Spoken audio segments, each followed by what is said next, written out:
I am getting braces today. Oh, that is absolutely crazy to think about. Okay, so there we are. If you guys didn't know, this is my new kitten, Maisie. Hello.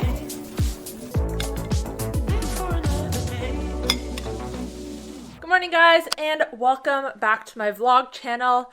Today's video is going to be part 2 in my series documenting my double jaw surgery. If you haven't watched the first episode yet, I recommend going back and watching that video first. In that video, I talk about why I'm getting this surgery, why I have left it as long as I have, and just a little bit more about my personal experiences and struggles with my teeth and with my jaw. And then today's plan is to answer some frequently asked questions about the surgery. Now, I'm hoping that I can film the question portion of this before I have to go to the orthodontist in just under an hour. One of my brackets actually has come off my tooth, which is super annoying. So now I have to go back to the orthodontist earlier than I was supposed to. Now, obviously, I've not undergone the surgery yet. It is scheduled for October of this year, 2021. I almost said 2020. 2021. So I won't be able to give you too much insight on the actual surgery just yet. But in this video, I'm planning on talking about the cost, on everything you need leading up to the surgery, on braces before and after, and just a few other questions that you guys asked. And one more disclaimer before we start. I am not a doctor, I'm not an expert, I am simply just sharing my experience and my research. And yeah, I guess we will just get into the questions now. I will put all the questions that I answer in this video on the progress bar just right here. So if there's anything specific that you're looking for an answer for, you can skip ahead to that, but you should watch the whole video. It's gonna be good, I promise. Oh man, it's been a while since I filmed a video sitting on my bed. When I first started my YouTube channel, I used to film most of my videos here just because the lighting is better for one, and actually I'm pretty sure the sound is better than in my office where I now film most of my videos. But yeah, just thought this is more casual. This is a vlog, so I would film here today.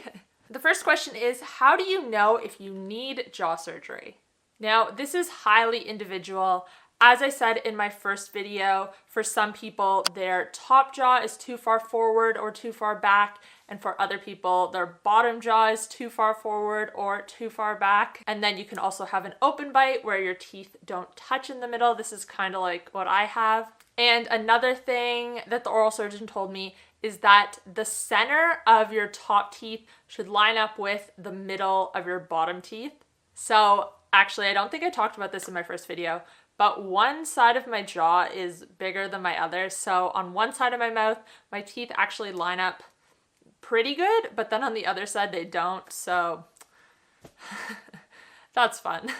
So yeah, that's one way to tell that this might be something that you need. But yeah, there are numerous ways that your jaw could be misaligned. You could have an underbite, an overbite, an open bite. And these misalignments usually come with side effects such as difficulty chewing and eating, TGM disorders causing discomfort or pain, excessive wear on your teeth, mouth breathing, which I talked about in my last video. That's something that I do. Speech issues, sleep apnea, snoring, and even bacterial infections. But with all that being said, if your problem is only minor, there might be other options for you. So the first step in getting the ball rolling with this process is to go see an orthodontist. So he should talk you through your options and let you know if there is an alternative to getting jaw surgery.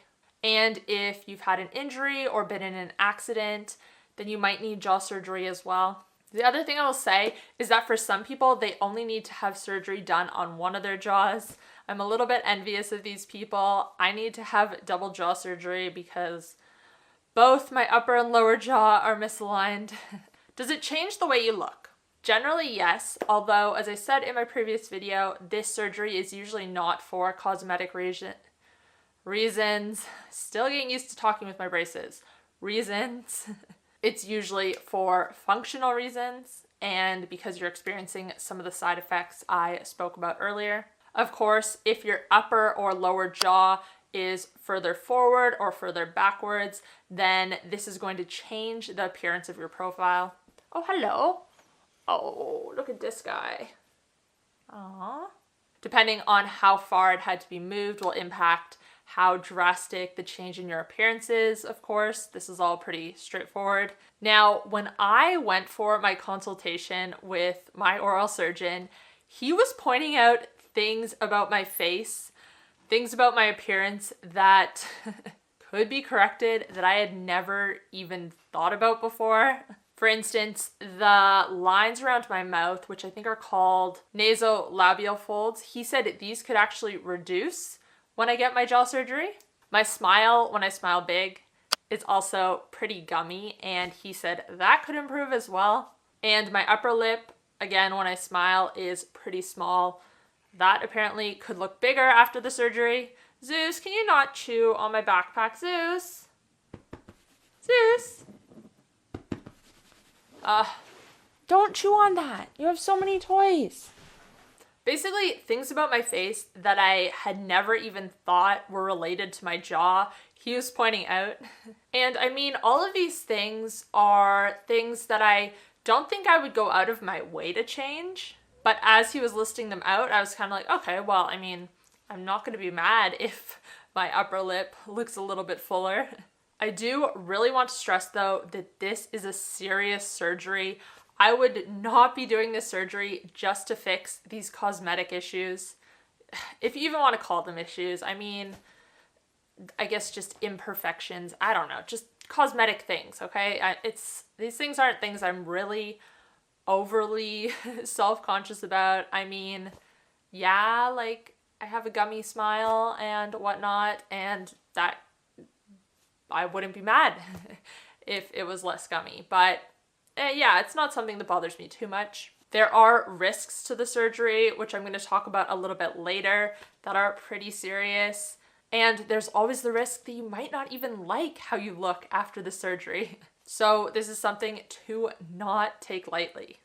What is the process? Okay, so there are 4 stages to treatment. There's treatment before orthodontics, there's your orthodontics before surgery, there's the surgical treatment, and then there's your treatment after surgery. The first step is booking in an appointment with an orthodontist and discussing your options. Like I said before, your orthodontist might have an alternative solution for you, and you might not even need the surgery. But if your situation does require surgery or your orthodontist is unsure, he's going to refer you to an oral surgeon. And the oral surgeon will take a look and let you know what is required, if anything's required, single jaw surgery, double jaw surgery. And I should also mention that this is dependent on age. For me, when I first went to the orthodontist, I was about 12 or 13 years old, and that was too young to have the surgery. I was told you would have to be at least 18, although I know that there are some places in the world where they will do the surgery on you a bit younger. Now, before the orthodontic phase, you might have to have other treatments done first. One really common thing is to have your wisdom teeth removed. A lot of people do not have enough space in their mouth, so this is usually required, although in some cases it isn't. What happens now is the pre-surgical orthodontic treatment, so you're probably going to get braces on. Your oral surgeon wants your teeth to be as straight as possible before the surgery, so this can be anywhere from 3 months to 18 months. I know this varies a bit also from country to country, and just obviously the condition of your teeth. If you need a lot of work done straightening them, then obviously you are going to be on the longer end of the spectrum. I've actually heard about a couple cases of people who didn't need braces at all, but I think this is very, very rare, so I wouldn't get your hopes up thinking that you maybe don't need braces. Just assume that you will need them, and then you won't be disappointed. For me, I had braces in my early teens and also other orthodontic work done. I had a palate expander. I talked about all this in my first video. Now, my upper teeth were pretty mangled. My lower teeth were only slightly crooked. So because they knew that I would need to get braces in the lead up to the surgery, and at the time I was like in my early teens, they decided to just put braces on my top teeth for the time being. And then when I went ahead with the surgery, when I turned 18 or when I turned 27 apparently, then I would just get braces on the bottom and those would straighten out pretty quickly. And this is also something to consider depending on your age. If your teeth are not that crooked and you're too young for the surgery, it might be worthwhile just to wait until before the surgery to get the braces so you don't have to have braces twice. So after you've had your braces on for a while and your teeth are looking pretty good, then your surgeon will start to plan your surgery. You're going to have photos taken, usually a CT scan and just some other molds and things like that. And this is usually in the couple of weeks leading up to the surgery. And then it's time for the surgery. You're put under. The surgery usually lasts, I think, between 3 and 4 hours, but sometimes it could be longer. And then you're in the hospital for 1 to 2 nights afterwards. Post-surgery, you're going to have braces on for 3 months to a year usually, just in case your teeth need to be moved further now that your jaw positioning has changed, and just to make sure everything is perfect. They also used to wire your jaw shut when you got this procedure, but now they're just going to put elastics on your braces. So thank God. I mean, if my jaw had to be wired shut for 6 weeks, I don't know, that would certainly change things. I don't know if I would go ahead with this. In some cases, they do still have to wire your jaw shut, so just check with your oral surgeon before you go ahead that isn't you. Or if it is you, just make sure that's something that you're okay with. Recovery is usually 6 weeks, and from what I've read, most people will have to take 2 to 3 weeks off work and just be like totally chilling. Beyond that, it's about like 3 weeks until you can exercise and do anything strenuous again. And I believe it's 6 weeks before you can eat solid food again. So there's that.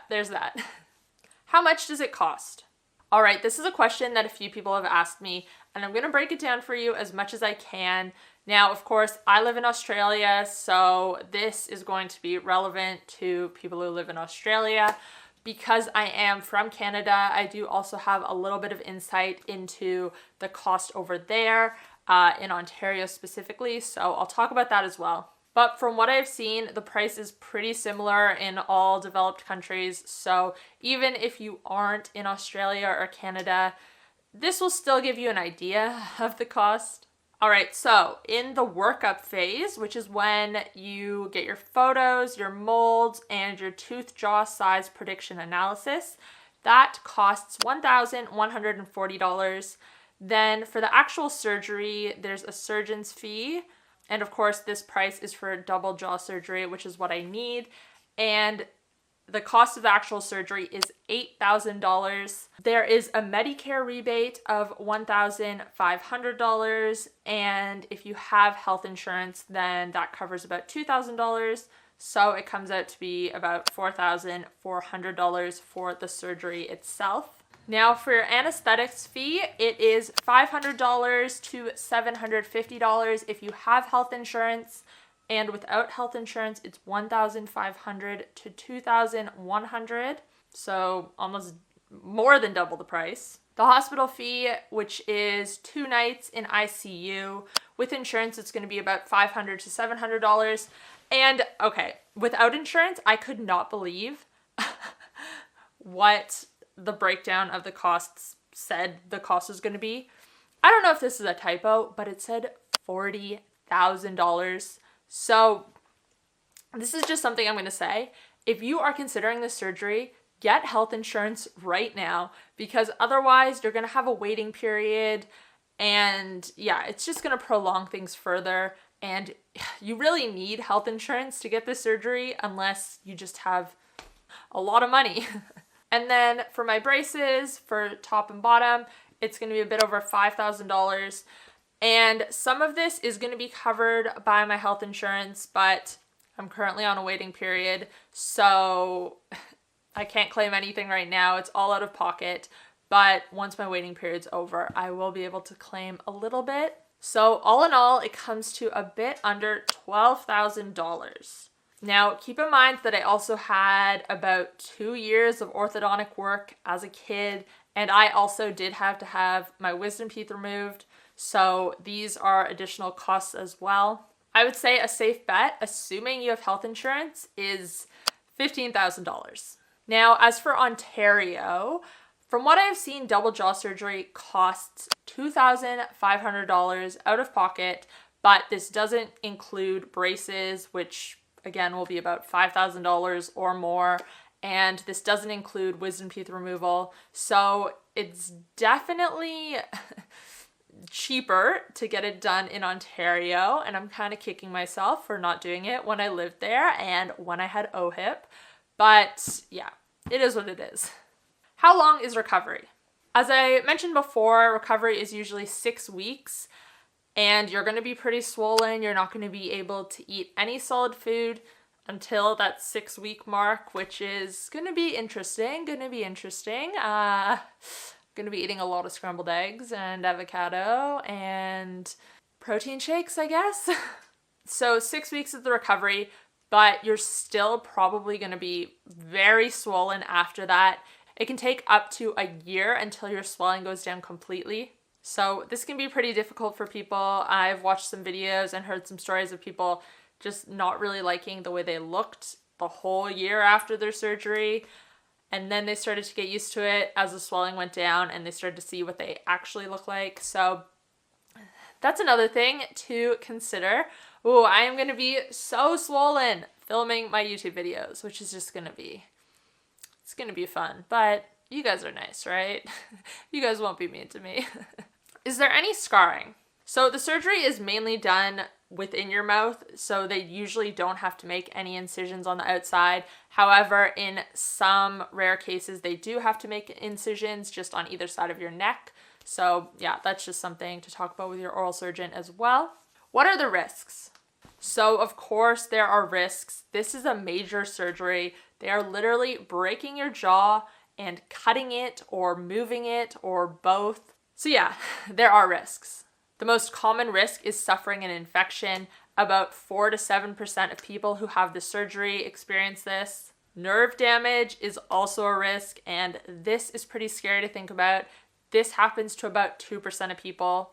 So it's not uncommon for your mouth and your lips to feel numb for a while after the surgery, but for some people, they never regain the feeling in their lips and I guess in parts of their mouth. Yeah, that's a little bit scary to think about. I really hope that that is not me. Only 2% of people, so we'll see. And then there's the risk of developing a TMJ disorder. Again, this happens in only about 2% of people, but this is the reason that a lot of the people get the surgery in the first place, to fix a TMJ disorder. So to think that this surgery could cause further pain, further headaches on an ongoing basis, that's a little bit scary as well. Anyways, I think that was all the questions that I got. So I hope this video helped you, anyone who is considering the surgery. And yeah, actually, I literally need to leave in 5 minutes to go to the orthodontist and fix my braces.